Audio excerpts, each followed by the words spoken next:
everyone, it's Pat from Seattle Coffee Gear, and today we're going to talk a little bit about what a semi-automatic espresso machine even is. So we do lots of different reviews of different kinds of espresso machines, and many of the people who watch these videos are really familiar with all the different kinds of espresso machines and how they work. But we wanted to take a step back for anybody who's newer to home espresso and coffee drinks in general, and talk a little bit about what we mean when we say semi-automatic espresso machine. So to back it up even further, an espresso machine is a machine that is going to brew coffee at pressure. So generally the definition is 9 bar of pressure and right around 200 degrees Fahrenheit. So it's going to be pressing water at that 9 bar of pressure through a puck of coffee grounds and that are ground fine to provide that back pressure. And then it's going to be sort of strained into your cup, and it's going to create a more concentrated drink than a drip coffee or a pour over or, many of the other different kinds of brew methods. You probably knew that, and then you probably also knew that it's pretty typical to either drink espresso straight, you can drink it with water and Americano, you can drink it in a number of different styles of drink with milk, so there's a lot of different ways to enjoy espresso once you've brewed it. So there are a few kinds, really there are a lot of different kinds of espresso machines, but we're going to focus on 3 different terms today, which is going to be super automatic, semi-automatic, and manual espresso machines. So obviously I have a semi-automatic espresso machine here. This is the Diletta Mio. So we're only going to briefly touch on the others because I would like to be able to do videos on those as well, so we can talk more specifically about them. But a semi-automatic espresso machine kind of sits in the middle between a manual espresso machine and a super automatic espresso machine. And it's also, I would say, the most common kind of espresso machine that you are going to see when you think of or see espresso machines kind of out in the world. So semi-automatic espresso machines are generally what most of your local cafes are going to be brewing espresso on. So part of the reason that they're sought after is because they're kind of the closest to the cafe experience that you can get at home yourself kind of in the modern day. So to sort of contrast them a little bit, a manual espresso machine, which again we don't have here today, is going to be a pump-driven machine that you hand pump. So you're going to pull on the handle and it's going to pump the water that way through a series of tubes into the shot. So this is a very classic kind of espresso machine, and a lot of people still really enjoy them because you can kind of learn the technique of how you want to vary the pressure and really tweak your brew. But it also is a lot of work to manually do the pumping.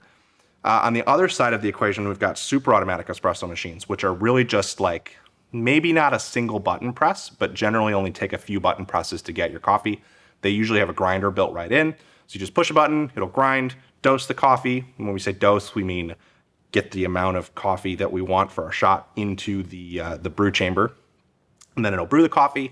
A lot of times they'll also have automatic milk systems as well. Sometimes with a lot of different super automatic espresso machines, you could like push a button and then get your latte with that one button press. So they're very automatic. But if the manual espresso machine is kind of the one that gives you the most depth in terms of controlling how you brew your espresso, super automatic is on the other end of that spectrum and is going to give you the least amount of control. There are of course exceptions to that, so we'll talk more about super autos in the future, but kind of sitting between them in the middle that you sort of get some of the best of both worlds with are semi-automatic espresso machines. So a semi-automatic espresso machine is called semi-automatic because it does have a pump inside that will press the water through the puck of espresso. So all you have to do is push a button and then it'll start pumping water through the machine. But you do have to provide the grind, get your tamp right, and then kind of, in a lot of cases, watch the way that the pump is operating and either disengage it manually or at least program it initially to be able to do that brewing without having to start and stop it yourself. So that's really what the semi-automatic espresso is referring to.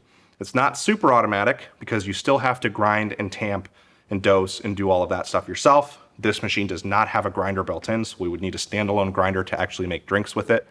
And we do recommend grinding fresh. That's really key to getting good shots or any good coffee. So you're going to want a grinder for that.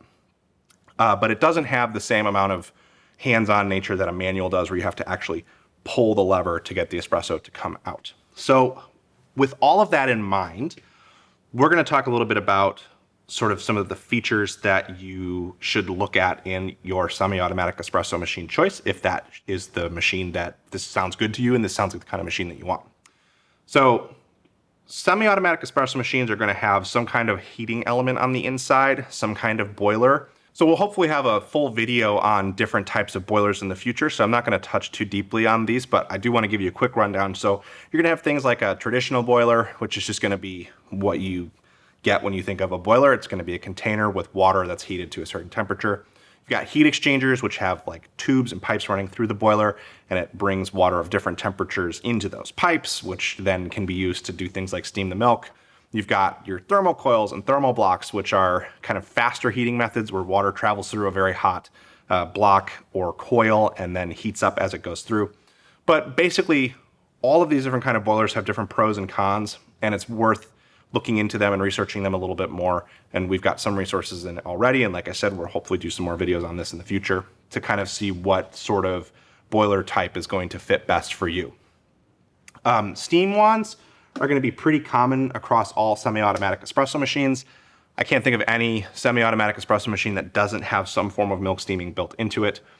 Most of the time you're going to get steam wands similar to this one, where it's a kind of manual steam wand. You're going to turn on the steam, it's going to fire off, and then you're going to steam your milk by hand. There are some machines like the Breville Bambino Plus and some other Breville machines that have automatic milk steaming with a little plate that you put your portafilter or your milk pitcher on, and then it'll steam it to a certain temperature. But generally, there's going to be some technique involved in doing your milk steaming across different kinds of semi-automatic machines. Then there's also going to be your temperature control. So many semi-automatic espresso machines are controlled by a traditional thermostat, and that's fine. That doesn't necessarily mean that it will be a poorly functioning machine.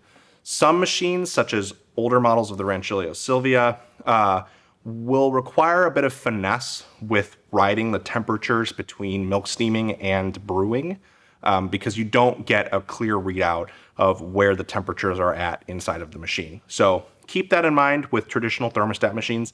The other thing is that they can have a little bit more recovery time between making drinks, because the thermostat catches that things are low, it heats it up, it might go a little bit hotter than what it needs because it's trying to catch up, and then it turns off the heating element, and then it comes back down, and then it'll heat up a little bit. So it can take a little bit of time sometimes for temperatures to settle with a traditional thermostat.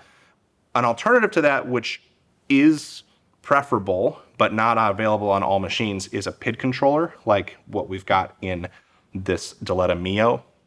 PID controls temperatures are basically computer controlled so that it reads when it should start and stop the heating element to keep temperatures stable at a certain level. So it's going to aid with the recovery time. You're also going to get clear readouts as to what the temperatures are like inside the boiler. So that's something to keep in mind on semi-automatic espresso machines as well, and something that you'll want to be able to track and be aware of and understand is how the temperatures work in machines like this.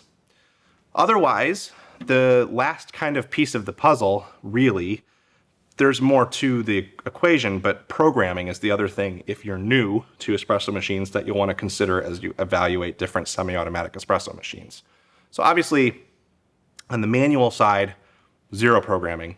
On the super automatic side, all the programming. Yes, there are exceptions to those things, but that's kind of, the semi-automatics all kind of fall at varying degrees in the middle. This Diletta Mio, for example, doesn't have much in the way of programming. It's more of a machine designed to give you a lot of feedback so that then you can control, start and stop the espresso and control the temperatures and that sort of stuff. Different machines will have things like timed programming, which is generally what you see, so that you can have timed shots. You can dial in the perfect amount of time for your shot, and then it'll do that in the future. Some machines, pretty rare, usually commercial machines, will even weigh for you, although, again, not something you're going to see in very many home machines. And then there's other kinds of programming like auto-on programming and different sorts of controls you can do with the PID controller, the PID controller, stuff like that. So keep in mind, look into the degree of programming that's going to be available for you. I would say if you're new to espresso, I would actually go for a machine like this one that has less programming options available, because it's going to help you learn how to brew espresso, which kind of brings us to the key point about semi-automatic machines and why I think you should really look into them if you are considering purchasing an espresso machine. And it's that they will help you to learn about espresso. So rather than just pressing a button and occasionally doing maintenance, these machines are going to teach you how to use and maintain an espresso machine to the point where it becomes second nature, and then you're going to have sky's the limit on your drink production. You're going to be able to get prosumer machine and make incredible coffee drinks really quick and dole them out to your friends, and you'll feel really good about it, and it'll make the whole process seem simpler, and you'll also come to understand a lot of stuff about just sort of food science and chemistry in the process. So I think they're really great for that kind of education. Anyway, if you have any more questions about semi-automatic espresso machines, please feel free to drop them below. If you enjoyed this video, hit the like button and get subscribed for all kinds of more educational videos about some of the basics of espresso. Thanks.